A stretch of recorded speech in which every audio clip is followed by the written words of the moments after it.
Welcome everybody to Football 101. The start of this series is going to be to educate about the game of American football, how it's played, as well as to understand some of the nuances, the objectives of the game, what all the rules are, and all of those types of things. So what we're going to start with today, we have an offensive side and we have a defensive side. And then we're going to talk about these offensive and defensive players. What's their role? What do they do? And all of that. But we need to start first with this red line that we see going across the field here. This red line that I've drawn across here represents what's called the line of scrimmage. The line of scrimmage is also referred to as LOS. LOS is just short for line of scrimmage. But the line of scrimmage is where the ball is placed. Is where the play starts from is the line of scrimmage. So if there were an imaginary line that were to go through the ball, that would be the line of scrimmage. And that sets basically our offensive and our defensive players. So our offensive players here, these are called our offensive linemen. These gentlemen right in here, and they are set on the on the line of scrimmage. Okay. So they're called offensive linemen because they're on that line of scrimmage. And they're on the offensive side of the ball. In the middle of our offensive line, we have what's called our center. Okay? Our center is one who is responsible for hiking or snapping the ball back to the quarterback. And so he's going to snap this ball to the quarterback, and when he snaps the ball, that's when the play starts. That's when the action begins. So next to our center, you'll notice that we have a G and a G. These are called guards, and these guards are right next to the center. They're both also on the line of scrimmage as well. And then we have next to them, we have two tackles. So we have a left tackle, a left guard, a center, a right guard, and a right tackle. Now these five guys are a part of the offensive line. And these five guys on the offensive line, they have a primary responsibility. Their primary responsibility is twofold. On a running play, which we'll talk about in just a few moments, on a run play, these individuals are going to block. You'll see the folks in red here. We have some folks here in red that these linemen will block them. Okay? And they'll try to move them this way. They'll try to move them off the line of scrimmage and get them moving backwards. In a pass play, what we'll often see, our linemen will take what's called a pass set. And what they're going to try to do is protect the quarterback. They'll let the defenders come along to the outside, and we're going to wall them off. And we're going to try to create a nice, what we call, pocket for our quarterback on pass plays. So the offensive linemen have two responsibilities: to get movement vertical, sometimes lateral, depending on the play, but we want to get movement at the line of scrimmage on the defense. That's what the offensive line does on a run play. On a pass play, what they're going to do is they're going to set and make sure that nobody gets in here to my quarterback before he can throw the ball to one of his receivers. I'm going to move around the offense here. So if you'll notice, we have this tight end here. Okay? In my offense and in the way that I term it, we call him Y. Okay? The reason that we call him Y is because he is versatile. He could be in tight, like as he is here right next to the tackle. This is called attached. So he is attached to the line of scrimmage. He's attached to these five offensive linemen up here. By being attached to them, the tight end can be either a blocking tight end, where he will help us block and get movement vertical if it's a running play. Or the tight end sometimes can, even when he's attached in here, can run out on a pass route and be able to catch the football. Now when we see the tight end spread out wide out here, he would be detached. He's detached from the line of scrimmage. He's detached from the offensive lineman, and he is spread out wide. So now what we have here is a tight end who is primarily going to be running a pass pattern or pass route and catching the football. So that's our tight end. We call him Y. And again, it's pretty standard to call your tight end Y in most offenses, whether it be in college football, high school football, or the National Football League in the States. Tight end has kind of become universally known or termed as Y. When we move outside of our Y, to the far outside here, we'll see we have this guy. Again, in my offense, we letter him Z. It's often pretty common as well. You may also hear the Z referred to as the flanker. If you notice, he has flanked everyone. He's way outside. That's why we call him the flanker. He has flanked the offense to the wide side, or to wider than everyone else. But the flanker, his main responsibility is to run pass routes and catch the football. So we also see over here we have an H, oftentimes called a slot receiver. If you notice, he's in this slot here. He's inside. He's inside of our X. He is outside of that tackle. So he's kind of slotted here to the inside. Slot basically just meaning that he is an inside receiver. H can also play in the backfield, which we'll talk about in just a minute. But H is kind of a versatile person. He can be involved back here in the running game. He could be a wide receiver as well. So he primarily will run pass routes and catch the football. Again, H is often referred to as the slot receiver. We also have what's called our X. Again, pretty standard term for most teams. They call this the X. You may hear him also referred to as the split end. Again, he's split wide from the offensive line here. So he's split out wide, and he's at the end of the line of scrimmage. X is on the line of scrimmage all the time. So he's on that line of scrimmage. That's why we call him the split end, because he's at the end of the line of scrimmage and he's split out wide. Our Z, or our flanker, is more often than not on the line of scrimmage. He's off the line of scrimmage. It's important to know that because in any offensive play, the rules of American football dictate to us that we must have a certain number of guys on the offensive line. So if you notice, we have 1, 2, 3, 4, 5, 6, 7. And so there are 7 players that are on the offensive line, on the line of scrimmage. And that is pretty standard, or that is the rule for American football, that you have 7 men on the line of scrimmage. You actually can have more men on the line of scrimmage, but you cannot have less than 7 on the line of scrimmage. And most teams will just stick with that ideology that they're going to keep 7 men on the line of scrimmage. Now, in the backfield, what that means is H, who is a slot receiver, he's in the backfield because he is not on the line of scrimmage. Okay? So if I were to draw another line here, okay, this box here, this is the backfield. Okay? So our slot receiver, our Z, they are in the backfield. Our running back is in the backfield, and our quarterback is also in the backfield. It's important to remember that because, again, those gentlemen line up in the backfield. You can have only, if there are 7 men on the line of scrimmage, that leaves 4 men left. There are 4 men left, so you can only have 4 men in the backfield.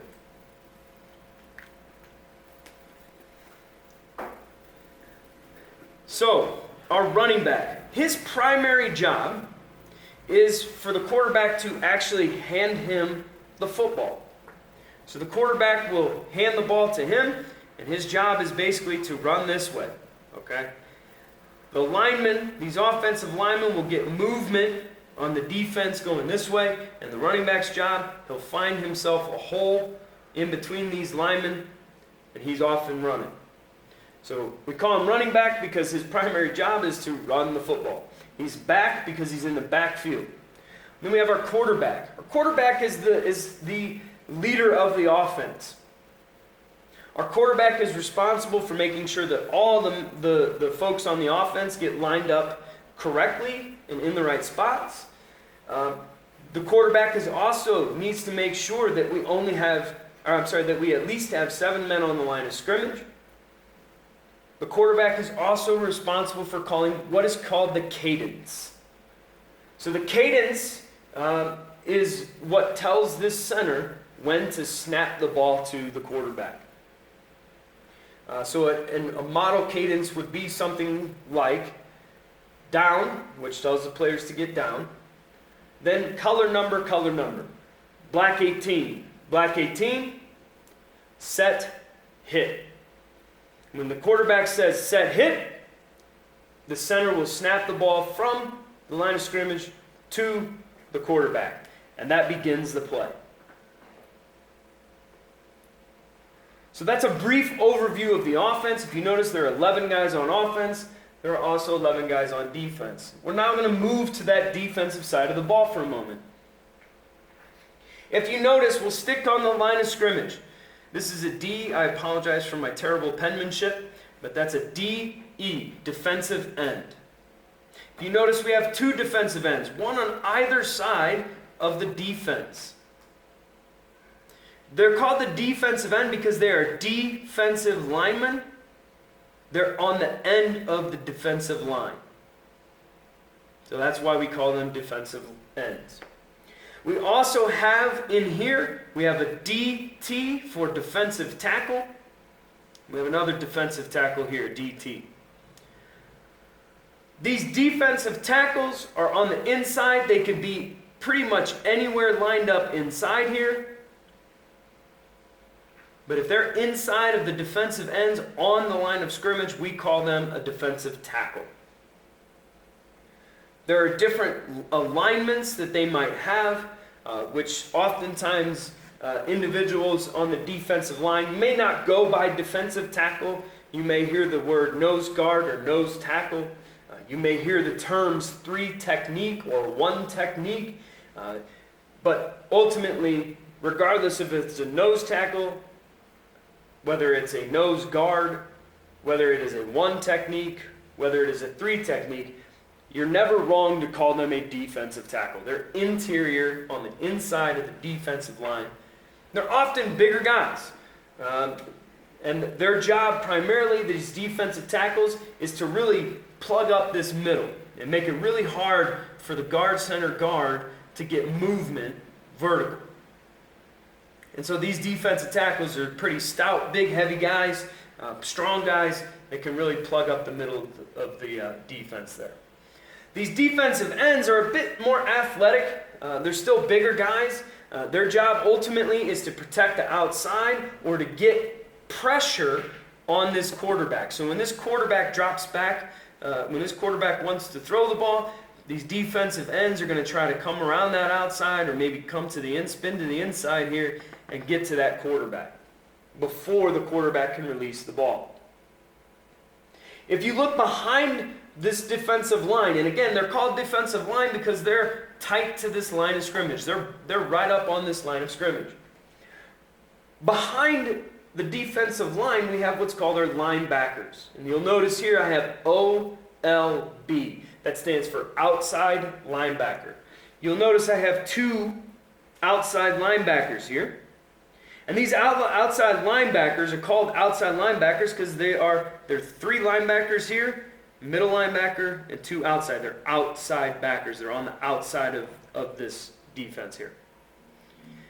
The middle linebacker is always here in the middle. He's usually somewhere over the center between the guards. Between the guards and center is usually where he lines up.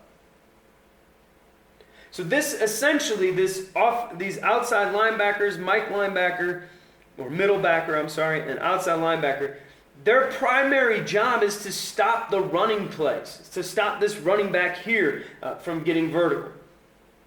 These offensive linemen are going to try to block these linebackers along with these defensive linemen. Well, these outside linebackers and middle linebacker, what they're going to try to do is get in there and tackle this running back before he can get too far. The linebackers are also, if it is a pass play, going to be responsible for guarding some of the areas on this football field.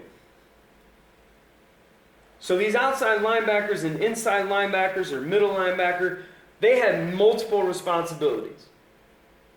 And as we go through these videos and post these on often, you'll begin to understand a little bit more about what a linebacker does and how they accomplish so many different responsibilities. So I'm going to use my black here. If you look behind this black line, we have what's called the defensive backfield. And in the defensive backfield, we have 4 defensive backs. We have a corner. This is a C and a B. So corner back. And that's corner as in C-O-R-N-E-R. That's a corner back. Okay? Cornerback here and a cornerback here. So those cornerbacks, their primary job is to defend the pass play. When the quarterback throws the ball, these cornerbacks, they're going to be trying to knock the ball down or catch it themselves, which would be a turnover. You see here we have an SS for strong safety. Strong safety sometimes is going to be a run defender. Sometimes we'll see him tight to the line of scrimmage. Sometimes we'll see him rolled back. And this strong safety is going to be much like, he's a bit more of an athletic linebacker. So he can play out in space and run with the fast wide receivers, but he's also very physical and can come down and play in the running game when necessary. And we have a free safety. Free safeties are usually one of your better athletes on your team. We need him to be a physical guy, but we also need him to be very fast and fluid as an athlete, because he's going to guard a lot of area in the passing game. And more often than not, in most defenses, the free safety is primarily responsible for the pass game. But he will also have responsibilities as it relates to stopping the run. So in our defensive backfield, you'll notice that we have 4 individuals here. Now, with this defense, what we're going to look at here, there are multiple types of defenses that a team can run. But for the offense, it's really important to know what is my front, or my defensive front. So the defensive front is my linemen and my linebackers. If you notice, there are 4 defensive linemen. 1, 2, 3, 4. 4 defensive linemen. 4 defensive linemen. 1, 2, 3, 4. We have 3 linebackers. 1, 2, 3. Which makes this front a 4-3 defense. We could take this strong safety out and add another middle linebacker or inside linebacker. And now what we would have is 1, 2, 3, 4 defensive linemen and 1, 2, 3, 4 linebackers, which would make this a 4-4 defense. There are many different types of defensive alignments. For the Kenyan national team, or international team I should say, we actually run what's called a 4-2 defense. So our 4-2 defense, which I'll show you folks here,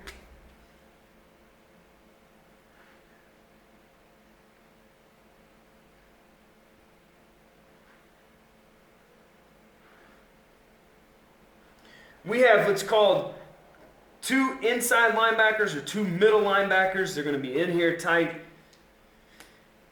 Then we have out here what's called a rover, and over here what's called the strong.